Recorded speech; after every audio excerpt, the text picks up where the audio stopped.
27-year-old Taylor Robertson, 22-year-old Eli Clayton, and David Katz himself. Authorities would go on to discover another 11 wounded individuals who would all survive.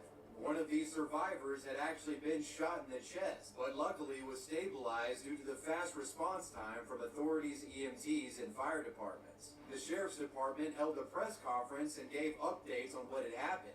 Later that evening, family members of the surviving victims tweeted out updates to show that the survivors were in stable condition. EA Sports would put out the following statement in regard to the shooting. The tragic situation that occurred Sunday in Jacksonville was a senseless act of violence that we strongly condemn.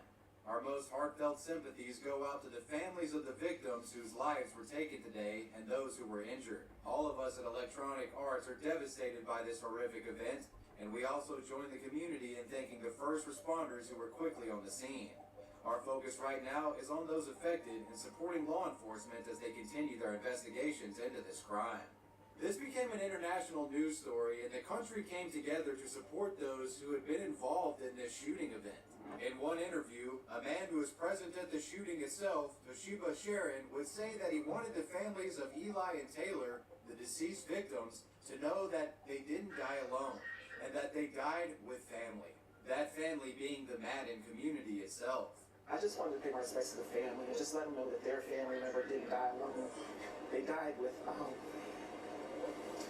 They died with a brotherhood that loved them, and they died doing something that they love to do. Taylor Robertson was a successful Madden player in his own right, winning 13 of his prior 18 matches and had career winnings of over $80,000. Eli Clayton was an up-and-comer in the Madden scene.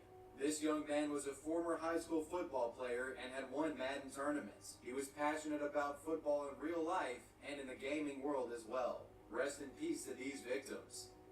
It's been some time since this shooting had taken place, and the biggest question surrounding all of it was, why did David perpetrate an act like this? There is an obvious explanation for it, being that David comes from a troubled background, has a mental health history, and that combined with competitive gaming just resulted in a psychotic break. But there are also alternative narratives out there that try to explain why he did this. Mutual acquaintances of David Katz, who have remained anonymous, claim that David and one of the shooting victims, Elijah Clayton, the man who was seen with the laser sight pointed at his chest, had a long-standing underlying gaming beef. In addition to the clear friction between David Katz and Elijah Clayton, it also seems that David specifically targeted other Madden players in his attack. Both of the deceased attendees were players and competitors, and a number of those wounded were as well. I think it would be reasonable to say that David's attack could have been motivated by revenge, with the twisted man wanting to hurt the gamers that knocked him out of the tournament. Needless to say, David Katz was an emotionally unstable individual and apparently was willing to kill to settle minor scores. On October of 2019, Jacksonville Landing, the greater location of where the shooting took place, was completely demolished. While the venue may be gone, its destruction won't erase the memory of what happened the morning of August 26th of 2018. That was the David Katz story.